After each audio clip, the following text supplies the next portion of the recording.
солығыңда көңілде асылайы кең дала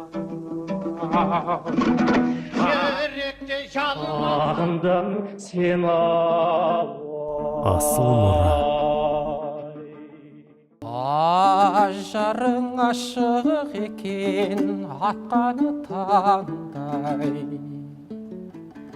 нұрлеген екі ай көзің жаққаны шамдай. Анаңнан айналайын сіздай тапқан, күлім күз оймаға өз жазық маңдай.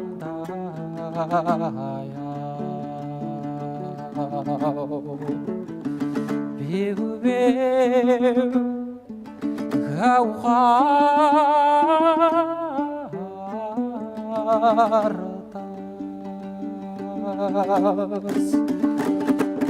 Hosni құрдас рәушән, жүзің тау көргендей.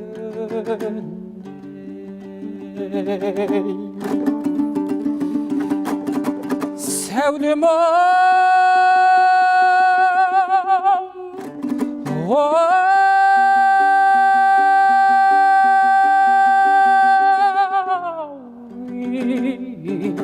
сабырем қалмас.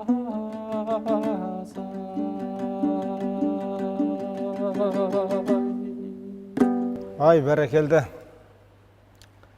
Ал қадірлі ағайын, Асыл мұра бағдарламасының кезекті санына келіп отырмыз. Қазақ әнін айтқан кезде 62 тамырында қазақы қан айналып жатқан әрбір қазақтың тебіренбей, шіміркенбей, тамсанбай отырмайтыны анық. Осы қазақтың кез келген әнін алып қалсаңыз, әсіресе халық әндері, содан кейін халық композиторларының әндерін алып қалсаңыз, бір сырды, бір шерді, жаңағы топырағын басып қалсаң, бір ертегі шертеді дегендейін, бір әнін бастап қалсаң, соның ар жағында түйдектеліп мың сыр ағытыла береді. Сол жаңағы өзің айтып отырған гауһартаста, мысалы, Біржанның Теміртасындағы кей кезде осы әндердің мынау сырына, ішкі жан дүниесіне, сол шығарып отырған адамның көңіл күйіне үңілу үшін осы әннің өзі қанша нәрсесін айтып тұр. Мысалы, Теміртастағы Теміртас асыл ақық қарақтарым үкідей өздеріңді балақтадым дейтін жері бар ғой. Сонда Теміртас енді қазір бұрынғы қыздың жасауына батсайы, мақпал, шәйелерден жасау дайындады деп әуезіп жазатындай бүкіл ана маталардың өзінің қымбаттығын қалай ерекше сезінетін тұстан біз енді осы кезде әрине алыстап кеттік. Сол сөздердің қаншалықты қымбат екенін түсіне алмаймыз қазір. Сол секілді жаңағы Теміртас асыл ақық деп отырғанда ақықтың өзі не екенін қазір түсіне бермейміз. Оның сондай жауһар дүние екенін. Соның ішінде енді мынау сөзді дұрыс түсінбегеннен қандай кемшіліктер келіп шығады. Үкідей өздеріңді балақтадым деген сөз, мысалы, бөркі, камзол, жаңағы камзолдың несіне, сосын кейін сәукелеге тағатын үкілердің барлығын үкінің құстың жүнінен алады ғой. Бірақ соның балақ жүнінен алады. Балақ жүнінен алған кезде ана түйені жүндеу деген секілді үкіні балақтау дейді. Енді балақтаған үкі қандай болады? Үкінің бүкіл көркі балағында. Балағын сілкіп құлып отырған кезде үкі толысып құлпырып отырады. Енді балақтаған үкі шонтиып ана жұлған тауықтай, жұлған тырнадай деп айтамыз ғой. Сол секілді оқып қалады. Сонда дүние камзолдай келтеп ішкен дөңгеленіп, дүние төріңде шыр айналдың дейтін Біржан Сал дүниеден өтіп бартқанда сол баласына, бала шағасына арналған ән ғой, былайша айтқан кезде. Сонда бүйтеді ғой.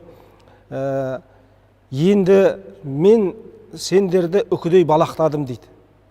Ал сонда үкідей балақтадым деген сендер бар деп арқа сүйедім, сендер көрік болдыңдар маған. мен оны төбеме тақып елді аралап жүрдім алталаштың арасында. Ал бірақ сендер жүдеп қалдыңдар. Мен сендерге қарай алмаған шығармын. Мен сендердің жағдайларыңа кіре алмаған шығармын. Мен сендердің жандарыңда бола алмаған шығармын деген бір өкініш дейміз ба, сондай күйін осы үкідей өздеріңді балақтадың деген сөзден артық беретін сөз жоқ секілді. Тіпті сол сөздің өзі жаңағы басқа сөздің орнын алмастырып қойсаң да, немесе сол сөздің өзін қазір енді сол Біржан Салдың дәл қойып берген бір сөзінің өзін сол жеріне жете түсіне алмай жатқан жағдайымыз бар. Қазақтың әні міне осы бір сөзінің өзінен осынша дерек беріп тұрады. Тіпті кей кезде ойласаңыз сол ән шығарушының туған топырағынан да хабар беріп тұратын секілді сезіліп тұрады. Ол осы туған топырағының өзінен дерек беріп тұратын секілді сияқты. Оның сыры, себептері қандай оның мысалы? Армысыздар, құрметті көрермен қауым, Армысыз Төлеке, өте бір жақсы дүние қозғап отырсыз. Біз енді ілгеріде жалпы түрік музыкасы жайлы айтқан кезде Гумилевті айтқанбыз, Мұрат Әжидің белгілі еңбектерін айтып өткенбіз. Осы түрік музыкасын Олжас Сүлейменов айтпайық, осы үшеуінің енді түріктің жалпы зерттеу еңбегінде орасан айрықша рөлдер бар адамдар. Сондықтан осы мен сөзімнің басын Гумилевпен бастағым келеді. Енді мына өзі ақындарды айтып жатады ғой, тартып адам туады топырағына деп. Мына Гумилев айтады, кез келген этностың ең үлкен факторы дейді. Мына бәрібір этнос, ол этностың белгілі бір сол төңіректе мекені өмір сүріп жатқан адамдар сол топыраққа міндетті түрде тартып туады дейді. Негізі этносқа табиғат үлкен әсер етуші фактор дейді. Яғни адамның туған жері мен табиғат адамның өзі дейді. Енді Ролан Барт деген бір адам бар, француздың керемет психолог ғалымы. О да мына музыканың шығу тектері, табиғат пен музыканың және тура осы Гумилевтің осы этностың жеке ареалдың, мысалы жаңа мекен еткен жердің жеке адамға әсер ететін факторларын зерттеген адам, соның тілдердің гуілі деген еңбегі бар. Тура ол да осы кімнің Гумилевтің сөзін қуаттайды.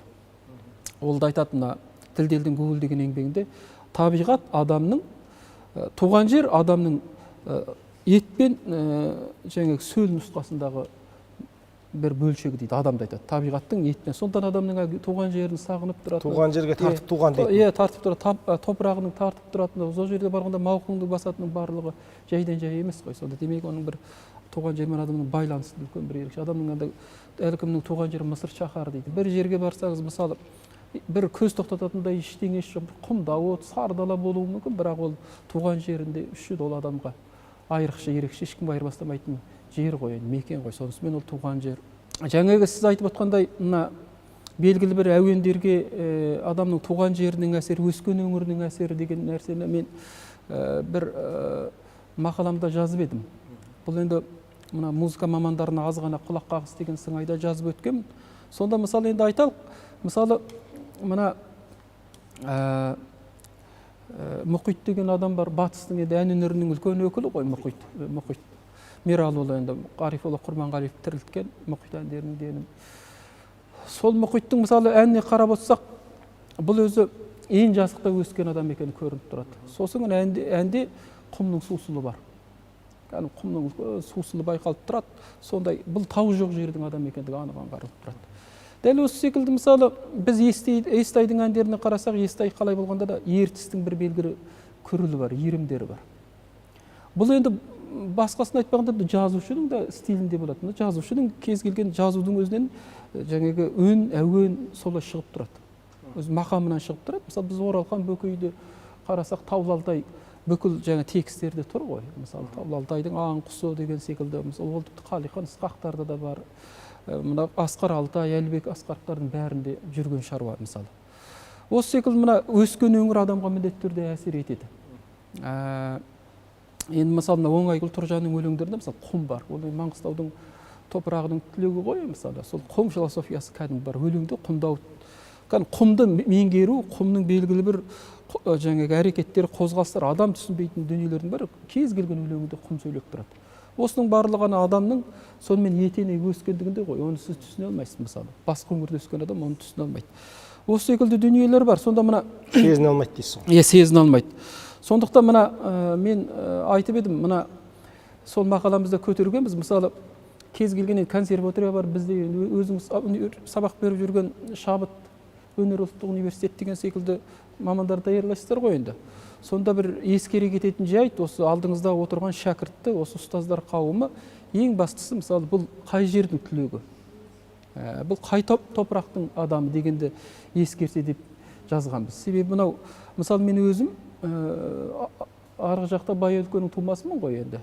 Алтайдың тумасымын. Сондықтан мысалы маған мен мейлен мұнда келгенмен 12 жасымда келді дегенмен арқаның белгілі бір әуендерін үйреніп, әндерін үйренді дегеніңізбен де маған Алтайдың әуендері, мысалы Алтайдың әнін айтқан бір мәшине ырғақ жолда бір келе жатқан бір мәшине екен, бір тегіс жолға шыққандай Алтайдың әндерін айтқанда құрыс тұрысының бәрі жазылып, мен өйткені оның бәрі құлағымен анау шалдардан болсын, жел арқылы, су арқылы, ну арқылы маған сіңген ғой, ол әуендердің бәрі. Ағысы бойда ағып тұр ғой. Ағысы бойда ағып тұр, ол менікі екендігін бірден білем.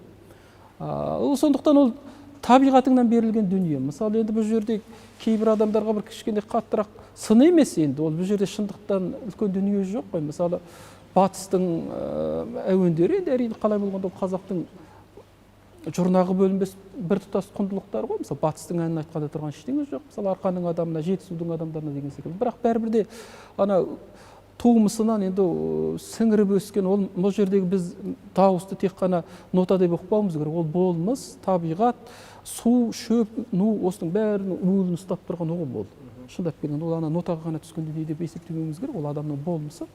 Сондықтан мына жаңағы мысалы Қапаш Құлышева деген сіз әншіні білесіз, ол Ғарифолла Құрманғалиевтің шәкірті. Бірақ ол кісінің мысалы тумысындағы жері мына Көкшетау арқа топырақ. Бірақ бәрібір дана енді ол кісі батыстың әншісі болып есептеледі, қалай болғанда да, әндерін айтқанда. Бірақ сонда да бір қайнау бір түк жетіспей тұратын секілді болып тұратын маған енді. Кейде. Енді осының барлығы бұл апайымызға сын емес мәселен. Жаңағы табиғаттың, адам табиғатынан аса алмайды.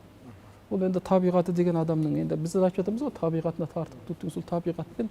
Мысалы өмір бақи өңірінде жалбыз өспеген адамға, мысалы, ешқашанда жалбызбен емдесеңіз ол адам жазылмайды. Мысалы осы секілді дүниелер өте көп.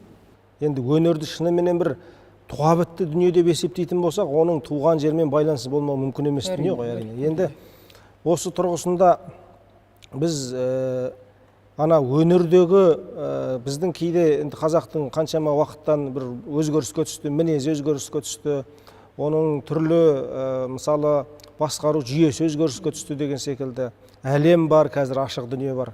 Енді сол қазақтың нағыз өзінің болмысын көрсететін дүние ол өнерінде қалу керек. Ол әдебиетінде, сөзінде, домбырасында тұру керек. Нағыз қазақ домбыра деп жүрген сол ғой енді.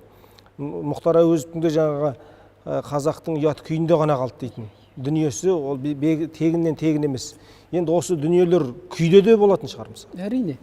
Бұл енді былай нәрсе ғой. Мысалы біз енді белгілі бір құндылықтарды кейде мына бағалау шкаласында біршама қателіктер бар. Мысалы біз енді адамдар жаңағы 6 тіл біліп жатады, 7 тіл біледі деп жатады. Ол мысалы айналасы бір 200 сөздің, 400 сөздің, 1000 сөздің айналасында жаттап алып сөйлейді ғой, ол коммуникация ретінде. Бірақ сіз мысалы ағылшын тіліндегі бір 500 сөзді жаттап алып, немесе 1000 сөз жаттап алғанда сіз ағылшынның этнографиясын, фольклорын, тіпті жалпы ағылшынның жүрегіндегі жаңағы қан айдап тұрған жүрегіндегі жалпы болмысын ұға алмайсыз ғой, басқаша нәрсе ғой. Сондықтан бөлек нәрсе. Сондықтан мына ұлттың жалпы деңгейін, индикаторын дейміз, өте биігінде көрсететін шаруаның бірі бұл күй. Бұл өте күй дегеніңіз өте асқақ, өте биігі. Сондықтан сіз тілдің тереңі де сол. Себебі мына данышпандардың айтатын бір сөзі бар. Тіл түгесілген жерге, тіл таусылған жерде, сөз таусылған жерде, тіл түгесілген жерде музыка басталады дейді. Енді ол былай нәрсе ғой, сөз сүреңсіз ой шорқақ, кейде сөздің алымымен жетпейтін, шалымы жетпейтін бір адамның басында. Адамзат басында енді алағай-бұлағай дүние орнығып тұрады ғой. Адам басы қуаныш пен қайғыға тең жаратылғандықтан басына бірде қайғы, бірде қуаныш, көлеңке, бірде қайғы деген секілді дүние ғой енді адам. Сонда мысалы біз өзіміз бір көкірегімізге бір нәрсе тығылып қалған кезде бір баланың ештеңені айта алмай барып жылап жіберетіндігі мысалы. Мен бұны айта алмаймын деп бір адамның, бұны айтуға тілім жетпейді дейтін бір жағдаяттар болады ғой, бір шегі болады, бір соның сөз мүлде түсініксіз жер. Осы күй деген ұғым осы болса керек. Сол адамның сол басындағы жағдаятында орнап тұрған хал ғой сол. Міне осы секілді дүниелер бар. Сонда мына егер ұлттың біз мысалы болмысындағы биіктікті, кісілігіндегі биіктікті, мәдениетіндегі биіктікті тек қана тілмен десек, онда біз қатты қателесеміз. Соны мына өзімнің рухани ұстазым Ақселеудің бір сөз есіме түсіп отырғаны, Ахаңның бір кезекті бір сұхбатында берген әңгімесінде айтатыны бар ғой. Егер мен мына жалпы елімайды түсінбейтін, мен шенеуніктен қатты қорқамын дейтін. Егер қазақтың тарихында мына елімай алынып қалса, сосын сүгірдің аққу алынып қалатын болса, онда бұл ұлттың да бір ұстап тұратын тұрлауы жоқ ұлт болып тұрар еді дейді. Бұл бір ажырамас нәрселер деген сыңайда айтады ғой. Осы секілді бір дүниелер бар. Енді жаңағы күй дегенімізді айтып отырмыз ғой, сол ең бір адамның бұл сөз кульминациясы ғой, шарықтау шегі өте сөз таусылғаннан кейін басталады. Енді мына жерде біз күйшіні тек қана екі шекте ғана қағып отыратын адам емес бұл. Бұл сөзден кейінгі кеңістікті меңгеріп тұрған, сол мақамды, мазмұнды меңгеріп тұрған адам деп түсінуіміз керек. Сонда күйшінің бағланбасы кеше қазақта аса қадірлі болған. Өйткені айтып отырмыз ғой, сөзден кейінгі кеңістікті меңгеріп отқан, біз күйшіні тек қана домбыраға қағатын адам деп ойламауымыз керек. Енді әңгіменің ерімі күйге қарай тартып бара жатыр, бірақ енді ол бір терең мұхит, ол өз алдына. Бұйырса алдағы уақытта ол күй туралы бөлек бағдарлама түсіреміз деген ойымыз, жоспарымыз бар. Енді өзі қазақтың, енді біз сіз екеуміз әңгіме қылып отырған қазақтың әнінің өзінде жаңағы ау мен бауы демекші бітпейтін шаруасы, әлі оны атқаратын жұмыстары, мына кейбір айтылмаса болмайтын тұстары, былайша айтқан кезде қазіргі тілмен айтқанда проблемасы оның басынан асып жатыр. Соның бірі әсіресе көп айналап соға берген себебімізде жұртта түсінер, кей кезде сөзге байланысты, жаңағы кейбір әннің өзінің атының өзіне байланысты, сол ат қандай мағына береді деген тұсқа келген кезде де жаңағы бір тағасыз аттай тасырқап кібіртіктеп қалып жататын жағдайымыз бар. Әсеттің Қысмет деген әнінің өзіне атауын көп адам арғы жағын қарпып аңғара бермейтін болуы мүмкін. Ол қандай мағына береді? Жалпы бұл әннің табиғаты қалай? Бұл әсетке қандай бір, шын айтқан кезде паспорт секілді болып кеткен ән ғой. Енді әсет десең Қысмет шығады. Сол Қысмет деген не нәрсе екен деп жүргенімде Серік Қауынбай дейтін бір ғалым жазушының, Қытайда тұрады. Сол кісінің тіл тазалығы, рух тазалығы, тіл тазалығы дейтін материалын ақтарып отырған кезде осы Қысмет туралы сөзге жолықтым. Бұл арабтың жазмыш деген ұғымына келетін, біздің жазмыш деген ұғымды беретін, мысалы Қысмет Раззақ дейтін, енді жазылған ризық деген секілді, жазылған, осындай маңдайға бұйырған деген мағынадағы сөз екенде, сонда Қысметтің мағынасын біз түсінген кезде ар жағынан әннің мазмұнынан әсеттің мазмұны шығып тұрады. Қызық болғанда. Енді осы кейде біздің әндер, бір ән әрбір кісінің атына телініп жүреді. Мынау мынанікі деген секілді. Оның сөзінде де, мысалы, Ілияс Жансүгіровтің шығармашылығының ішінде, кітаптардың ішінде осы жаңа Қысметтің мәтіндері жүр. Тіпті осы ән деген осылай болады деп Ілияс Жансүгіров жазып, оны әсет орындаған секілді әсер қалдырады. Бұның себептері қалай сонда? Бұл қалай, неге олай болды? Енді әсетке келмес бұрын мен осы сұрағыңызға жауап бере кетейін. Оның ешқандай бір күрделі себебі жоқ. Себебі халық жауы деген адамдарға ат тағылып айдар қойылды ғой енді. Біз кеңес 20 ғасырдың басындағы. Сол кезде ол кісілердің дені мысалы 8 қырлы, 1 сырлы адамдар болатын. Соған тиесілі дүниенің барлығын халықтықы деп, ана кісінің атына теліп, мына кісінің атына теліп етіп, аман сақтап қалудың жолдарын қарастырды. Ол енді біз бір себебі осы ғой. Бір себебі осы, үлкен себебі осы. Сондықтан мына біз енді ол белгілі бір мәтіндегі белгілі бір ұғымдардың алынып тастағандағы жайлы алдында хабарымызда айтып өткендіктен оны қайталап қажеті жоқ қой деп есептеймін. Сондықтан менде түсінікті нәрсе ғой, белгілі бір идеологияның негізінде өз өнер деген нәрсе өз идеологияға бағындырып, солай пропаға жаңа үгіт насихат құралы ретінде жасап отырды ғой енді. Сол түсініктің негізіндегі өлшемнің негізінде ғана деген секілді. Сондықтан интернационализм деген дүние аса ұлықталды, біліп отырсыз. соның мысалы бір әннің бір әнге телінуі деген тұрғыдан келетін болсақ, мысалы біз арқадағы Үлебай деген адамның бар екендігін білеміз. Ол дәлелденген, ол Үлебайдың бірнеше әні бар тек. Ал енді соның әнді мысалы Мариям Жагорқызының атына теледік. Өйткені бізде халықтар достығы деген ұғымды насихаттау болды. Ал енді ол жерде біз оны қалай танимыз? Күні бүгінге дейін Мариям Жагорқызының әні Дударай деп жүреміз. Қазақтың жалпы ән айту мақам несінде, мәдениетінде мына мысалы Қызедім Уәлидің атын Майра, Қожағұлдың баласы Біржан Салман, иә? Мысалы жаңағы атандым Ғазиз ақын бала жастан деген секілді. Бірінші мен бар, бірақ бұған дейінгі ән мәдениетінде үшінші жақтан айтатын ешқандай дүние жоқ. Сондықтан бұл әннің бірінші жалпы диапазоны, табиғаты деген еркектікі. Мысалы өзіңіз ойлап көріңізші, адам өзін өзі үшінші жақтан ән шығара ма? Мысалы Мариям Жагор деген орыс қыз деп сіз үшінші жақтан өзіңіз айтпайсыз ғой. 16-17-ге келгенсіз. Бұның енді үшінші жақтан біреудің айтып тұрғандығы, шығарып тұрғандығы бас ашық нәрсе. Енді бірақ анық тұр ғой енді Мариям Жагор қызын, бірақ осы ұялып жаңағы маған келген сый құрметтің бәрі сіздікі еді деп жаңа арқасына шапан жауыпты деген деректер бар енді. Бұл Үлебайдың әні екендігі ашық нәрсе. Енді осыға байланысты текстіге қарап отырсақ та біз жаңағы бағана біз сөзімнің басында айтып өттік қой, кез келген әнде жеке стиль болады, лексикон болады, жаңа табиғат болады деген нәрсе. Сол лексиконына қарап, ішкі мақамындағы ағыстарына, қозғалыстарына қарап отырып, біз әннің кімдік екендігін ашыра аламыз. Өйткені кез келген адамның енді стилі, почеркс деген болады ғой, өзіңіз білесіз. Қолтаңбасы ғой енді. Ол анық аңдалып тұрады. Сондықтан мысалы менің өзімнің жеке түсінігімде Біржанның, мысалы Үкілі Ыбырайдың біраз әндері Біржанда жүргендігін аңдауға болады. Тіпті Біржанның мысалы жаңа үшінші жақ деген әңгімеден шығады, жасымнан сүйіп айтқан ән болған соң жаңылмай әлі күнге есте қалды дейді мысалы. Жаңағы Жонып алды деген әнде. Сонда бұл қазір осы уақытта шығарып сол неге жасымнан сүйіп айтқан ән болған соң болады ол. Қазір әнді айтып отырса. Сіз міне әнді шығарып сонда сіз жасымнан сүйіп айтты деп айтасыз ба сол әнді? Ол баяғыдан біреудің бар екендігі әні ғой. Жасына сүйіп айтқан ән ол. Міне осы секілді нәрсе арқылы біз анықтауға болатын бұл жерде. Енді мынау жылымықтың бір тұсы басталды ғой. 70-80 жылдардағы бір сәл жылымық болып өзіңіз білесіз ғой. О деген мына екінші интеллигенцияның екінші тұтқындалуының алдында бір сәл жылымықтар, о деген 90 жылдардағы жылымықтар, 80 жылдардың 90 жылдардың басындағы жылымықтар кезде бізге мынау нені асыл мұраны қайта жинауға бір қар көбесі сөгіліп бір саясаттың бір суық ызғарының беті қайтқан бір шақ болды ғой.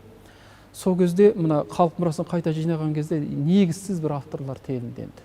Осы жерде де бір көп әңгімелері бар, негізсіз адамдарға апарып, негізсіз әндерді телу, мысалы осы жердегі ентегін дүниені ашайын, жан-жағын енгендейін. Осы секілді дүниелерді қарау керек, мысалы мына сегіз сері мәселесі болсын, Бахрам Көрпешұлы болсын, көп әңгімелер бар бұл жерде. Осы мәселелердің бәрін жіті бір қарайтын уақыттар кетіп қалды, мысалы. Қаратай Биғожин деген бір адамның біршама бір лаңдары бар, енді оны музыкатанушылар ептеп айтып та жүр. Осы секілді нәрселерді аршалап алатын біраз шаруалар бар. Кейде бар ғой, маған мына Конфуций өзінің ұстазы сабақ беріп отқан сен деген мына жеті шекті аспаз бар екен. Содан сабақ берген екен енді. Олар мына кезінде философияны оқытқанда музыка бәрін оқытқан ғой. Сонда соны тыңдап отырып Конфуций айтыпты шіркін, ай мына осы музыканы шығарған адам деп айтты дейді. Екі дүниені еркін бағамдаған, төрт құбыласын түгел таныған мынау кемеңгер адам ғой депті. Жаңағы музыканы тыңдап отырып. Мынау жай адам емес, мынау төрт төңіректен түгел хабар бар адам деген секілді. Маған дәл Әсеттің музыкасы солай секілді көрініп тұрады. Ол бір орасан бір Әсеттің әуендердің Әсет бізде қазақта бір музыкасында бір ерекше зерттелмей жүрген адамның бірі осы орасан. Өйткені музыкаларындағы жеке ағымдарына қуатына бір анықтама беретін кездерде келіп жатыр. Сондықтан мына дөңгелек дүниені бір ауыз сөзбен бүктей салатын бір сөздер болады ғой, бір афоризмдер болады секілді. Мына Әсеттің маған мына Кемпірбаймен қоштасу деген әуені. Кемпірбаймен Әсеттің қоштасуы ғой, бұл Әсеттің әні ғой енді. Осы енді маған бір орасан, әсіресе соның анау өзіміз жиі айтатын жаңағы боз шапса боз озбай ма буырылдан, мен шапсам жер қанабы қуырылған. Басымды шапқан сайын сілкіп тастап, қанды көбік шығып шығырымнан. Келседе 90 ақын бәрін жеңдім, мен де озып тудым ғылымнан дейді ғой. Осының өзің ақынсың ғой, осының поэтикалық қуатынан. Қара жер дірілдеп кететін деңгейде қарашы. Басымды шапқан сайын сілкіп тастап. Қанды көбікті ойлаңшы, елестетіп. Және бұл ғылымнан асып туған қандай еді. Міне осы секілді енді Әсеттің жалпы Енді бүгін біз әсетке байланысты сұрақ қойып отырғандықтан, мынау әсеттің жалпы әуендегі қуаттары орасан күшті, өйткені ол өзінің өлеңдерінде тұр. Дауысын дауылдатып келе жатыр, үйді жығып кетпесін бақан тіре дейді. Мысалы, осы жерде мына бір деректі бере кеткім келеді. 1918 жылы Ахмет Байтұрсыновтың жалпы Алашорда мәселесіне байланысты Шығыс Түркістанға сапарын білесіз ғой, Шәуешекке сапарын. Сондағы әсеттің суреті сол жерде, жалғыз суреті ғой сол, біз маңдайымызға басып қазіргі. Сонда бір шетте оңашалау жерде отырып қалғандық. Сонда мына бір суреттегі ерекше бір жағдай мені таңғалдырады. Байқасаңыз, әсеттің басына шалма оранған шүберек бір байлаған. Осы не деп ойлайтын болсаңыз, бұл әншінің сол қуатын көрсетеді. Мына регистр деген біледі, дауыстан қатты шыққан, дауыстың қаттылығы сонда, мына бастың өзі қақырап кетеді, өз дауысын, өз құлағы шаршап қалады екен. Сондықтан мына құлақтың басын басып, мына басты қатты байлап тастайтын сондай әдет болған. Сонда мына дауысы өте қатты болған. Бұл бүкіл қазақ әніндегі бүкіл мүмкіндікті көрсеткен. Мына бозбала бұл әнімді үйренерсің, ырғағын келтіре алмай күйзелерсің, асауан жетегіңе жүрмеген соң жуымай маңайынан жиренерсің дейді ғой. Бұл жерде Әсет өзі түсініп тұр. Бұл әнді жалпы Әсет өзінің кім екендігін самородный саралтын дейді ғой. Мына адам өзін өзі біледі. Әсет өзінің әннің қандай деңгейде екендігін өйткені нарқын өзі біліп отыр. Сондықтан бұл жердегі мына біз Әсетте мен жоқ. Бірақ біз неге айта алмаймыз? Айтылғанды қоймақ тұрмақ осы тыңдай алмайтын халге кетіп қалдық қазір. Әсеттің әндерін тыңдай алмайтын, айтқанды былай қойыңыз енді, тыңдай алмайтын халге кетіп қалдық. Бұл Әсеттің түсіну үшін классикалық ән түсіну үшін классикалық таным керек, үлкен өре керек. Үлкен деңгей керек мәселен. Енді осының ішіндегі жаңа сіз айтып отырған қысыметінде ғой. Мысалы қысыметінде қазақ ән өнеріндегі ритмдер, әншінің әнді қалай айту керек, әннің табиғаты қандай, әнші нені ескеру керек, дауыстың кілтең жерлері қандай болады, бұқтырып айтатын жері қайсы, шалықтатып айтатын жері қайсы, осы жердің барлығы тоқталады. Біз мына қысымет деп қана қарап отырғанымызбен Әсеттің әні, осы қысыметі әннің табиғаты, былайша айтқанда терминдер бар ғой, соны айтып өткен. Мысалы, қозғалыстар әннің, соны мына ғалымдардың айтуынша Әсет 76 төл терминді айтады. 76 төл термин етеді. Сонда мысалы самғатып, саңқылдатып, сары желгізіп, серпілтіп, сумаңдатып, 80 ырғап, 40 қарпып, 90 толғап, 5 үрлетіп. Бұл әуездік өлшемдері, әндегі өлшемдер. Түсінесіздер ғой? Бұл төл терминологиясы қазақтың кәдімгідей. Енді сол диез, бірдеңе деп айтпаған ғой ол кезде. Сосын мынау жайлантып, жадыратып, жүрдектетіп, жүйткітіп, жорғалатып, аз желдетіп мысалы. Мысалы кестелетіп, дөңгітіп, 40 қарпып, қан қайнатып деген ұғымдар мысалы. Мысалы әнді қаймақта, мына өзің су бетіне тас лақтырып көрдің ғой, қаймақтатып. Қаймақ жалатып. Сол секілді әннің тереңдетпей бетінен ғана кілкітіп қана алып қана қаймақтатып алып кететін жері болады. Бір ән айтып отқанда шымыр ете қалады ғой, жон арқаң бір шымыр ете, осы ғой ән деген. Осы жердегі дөңгітіп, 40 қарпып дегеніңіздің бәрі қарып алу мысалы дыбысты. Бір шоқ дегендей қолыңды қарып, осының бәрі талданатын ұғымдар әрине. Бұның бәрі сақал мұртына ұстара тимеген әлі ұғымдар, үлкен ұғымдар музыкадағы. Бұл енді біз шет жағасын осының жазып та өткенбіз. Сонымен мына мен енді кішкене сөзіміз дәйекті болу үшін мысалы көк аршын деген ән бар. Оны мына жаяу мысаның әні. Сонда көк аршынды айтады ғой, ал көк аршын дейді. Ән еркес баппен айтса, ер жігіт не болады сертен тайса. Ән болмас көк аршындай қайда барсаң, ән білем деген адам шындайсы. Ән білем деген адам шынын айтсын дейді. Көк аршындай ән жоқ дейді. Өйткені осы сөзге сай әндегі бүкіл мүмкіндік тұр. Бұны албат адам бұл жалына сипаттаса өте күрделі. Жаңа сөз айтып тұрғандай кеудесі шалқаған, албат ана мынау жаман жұтық әншінің жалына сипаттас ән. Өте күрделі. Енді осы секілді жаңағы мысалы Сұр жекей деген ән бар. Мінгенімде айым менің сұр жекейім, бүлкілдер әнге салса көмекейім дейді. Кішкене үлкен ағай бас қосқанда алдынан сұр жекеймен бір өтейін дей салады ғой. Сонда мына мәдениет ешекей біз ана сөзді сөз күйінде ғана ұғамыз, бірақ сол сөзбен бірге мына Әсет нені аңдатып отыр? Жаңа қысмет деген тек қана ән деп тұрған жоқ. Бүкіл әннің табиғаты сақталып тұр. Ән осылай айтылады. Әнді айтатын болсаң, осылай айтпаса маңайымнан алыс жүр деп отыр ғой. Әсеттің айтып отырғаны. Сондықтан мына мысалы Сұр жекейді ерекше айтқан сол жаңағы осы Әсеттің ескертпесін әндегі осы ескертпелердің бәрін сақтай отырып айтқан әншінің бір Мәдениет Ешекей. Біз бұл Мәдениет Ешекей деген кісі өзі ән айтқан кезде 62 тамырыңнан қан емес ән ағады. Бұл бәр шашының ұшына дейін сезініп айтады десек, асылып айтқандық емес. Бұл ажап сондай адам. Сонда мына мен енді болмасаң тоқтап бақ деп мәдениеттің айтқандағы мақамында кішкене келтіріп, осы сөзімді тәмамдайды. Сұржекей.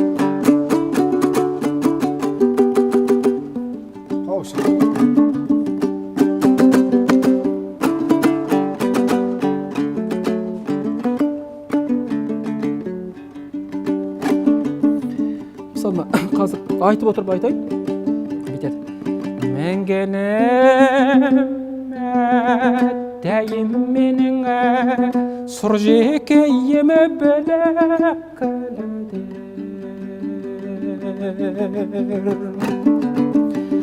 Әнге салсам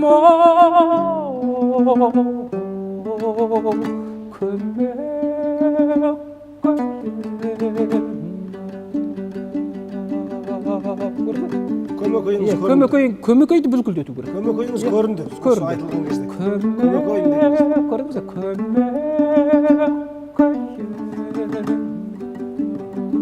Алла қал olsun. Толығынан бір жіберіңізші Сұржекей. Мәңгенім әттәйім менің сұр жекейімі біләкілдер.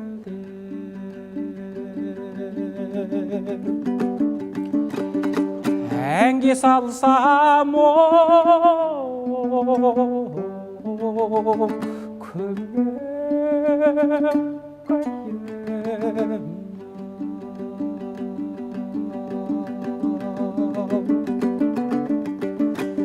Кішінай үлкен ағай бас қосқанда алтын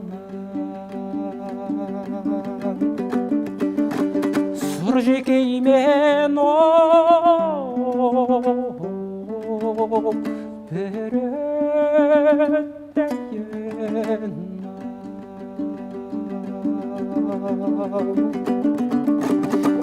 шіркін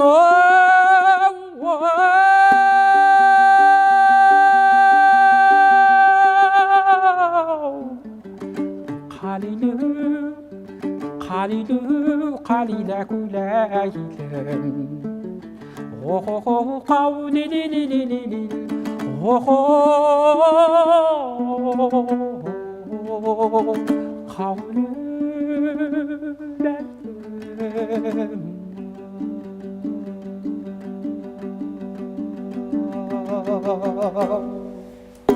Ай, бәрекелді. Ал, қадірлі ағайын, Асылмұра бағдарламасының кезекті санын осы арада тізгін тарта тұрамыз. Келесі кездескенше аманшылықта болайық. Рухани жаңғыру аясында жүріліп атқан бұл бағдарлама Рух.kz сайтына және Рух.kz YouTube каналына жүктеледі.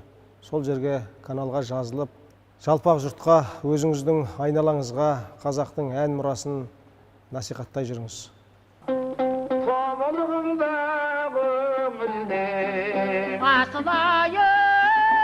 Кең дала